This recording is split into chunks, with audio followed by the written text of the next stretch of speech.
এই করলাগুলো হইতেছে আমাদের ছাদের গাছে, মানে নর্মাল জাস্ট করলার বীজই ফেলাইছিলাম, তো ওখান থেকে করলা গাছ হয়েছে, মাশাআল্লাহ অনেকগুলো হয়েছে।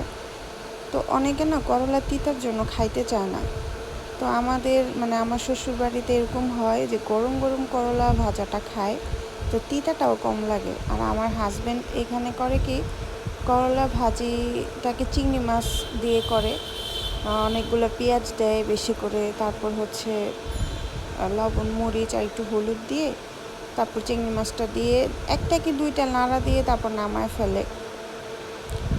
এভাবে একদম গরম গরম মানে আমরা খাইতে বসি তখনই সাথে সাথে ভাজা করে দেয়। তখনই দেখা যায় গরম গরম খাইলে ওই তিতাটা আর লাগে না। আর চিংড়ি মাছ দেওয়ার ফলে তিতাটা এমনিতেও চলে যায়। আবার যদি চিংড়ি মাছ না দিয়েও করি, শুধু করলা মানে পেঁয়াজ দিয়ে, তখনও দেখা যায় কাঁচা কাঁচা থাকে একটু, একটা দুটো নাড়া দিয়ে নামায় ফেললেই করলাটা তিতা লাগে না। অনেকে তিতা করলা খাইতে, এইভাবে যদি করলা রান্না করে খান তাহলে তিতাও লাগবে না, আর গরম অবস্থায় খাওয়ার ফলে মজাও লাগে।